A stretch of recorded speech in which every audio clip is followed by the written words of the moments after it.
وَنُنَزِّلُ مِنَ الْقُرْآنِ مَا هُوَ شِفَاءٌ وَرَحْمَةٌ لِّلْمُؤْمِنِينَ وَلَا يَزِيدُ الظَّالِمِينَ إِلَّا خَسَارًا. Assalamualaikum warahmatullahi wabarakatuh. Alhamdulillahi rabbil alamin. Assalatu wassalamu ala Rasulillah wa ala alihi wa sahbihi wa man tabi'ahum bi ihsanin ila yaumiddin.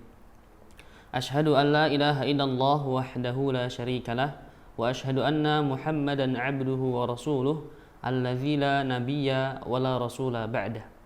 Amma ba'du.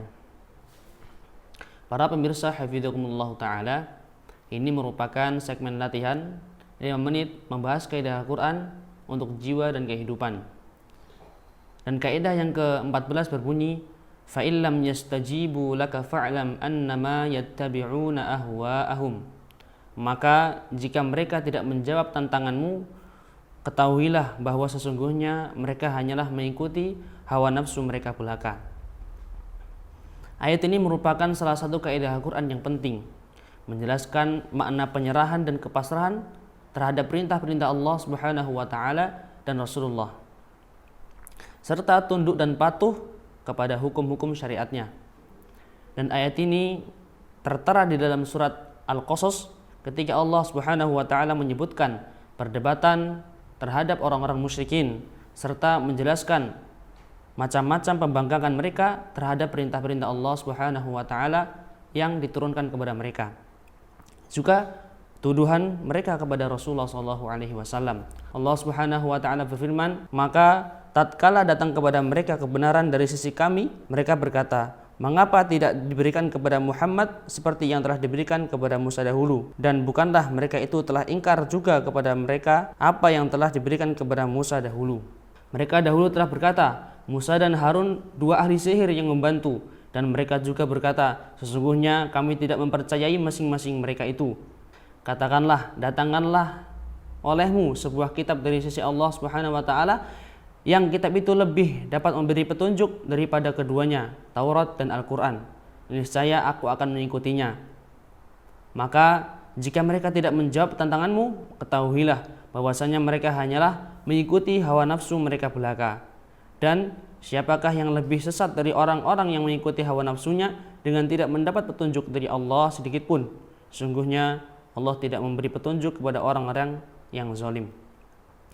Yang menjadi poin dari pembicaraan kita adalah penggalan firman Allah Subhanahu wa taala yang berbunyi, maka jika mereka tidak menjawab tantanganmu, ketahuilah sesungguhnya mereka hanyalah mengikuti hawa nafsu mereka belaka. Ibnu Qayyim rahimahullah taala menjelaskan makna kaidah ini dengan mengatakan yaitu hawa nafsu dan wahyu. Seperti dalam firman Allah Subhanahu wa taala, dan tidaklah Muhammad berbicara berdasarkan hawa nafsu, melainkan wahyu yang diwahyukan kepadanya. Quran surat An-Najm ayat 3 dan 4. Dalam ayat ini metode pembicaraan dibagi menjadi dua, berbicara menggunakan hawa nafsu dan berbicara menggunakan wahyu. Dan sesuatu yang belum dikatakan oleh Rasulullah SAW bukanlah termasuk petunjuk dan bukanlah suatu kebenaran. Kemudian manusia begitu butuh nasihat dan peringatan dari kaidah ini, terutama orang-orang yang hidup pada saat ini di mana fenomena mengikuti hawa nafsu begitu sangat terasa. Kemaksiatan semakin beragam dan bermacam-macam, dan pembangkangan terhadap nas-nas syariat Allah Subhanahu wa taala sering terjadi. Para pemirsa hafizakumullah taala, sebelum menutup pembahasan kaidah yang agung ini, ada baiknya kita mencermati dua hal yang penting. Yang pertama yaitu berhati-hati menempatkan dan memposisikan kaidah ini ketika berhadapan dengan masalah-masalah syariat yang bertentangan dengan standar ahli ilmu. Kemudian yang kedua, yang dimaksud dengan mengikuti hawa nafsu di sini adalah berlaku seenaknya dan mengikuti selera kecondongan dalam menjalankan sebuah fatwa.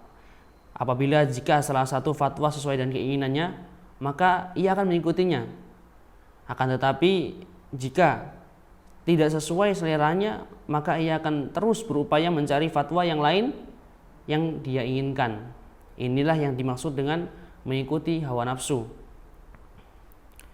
Para pemirsa hafizakumullah taala, kita memohon kepada Allah Subhanahu wa taala dari tindakan mengikuti hawa nafsu, sebagaimana kita meminta kepada Allah Subhanahu wa taala pertolongan dan kekuatan untuk meniti jalan kebenaran yang menjadi tujuan dan cita-cita kita.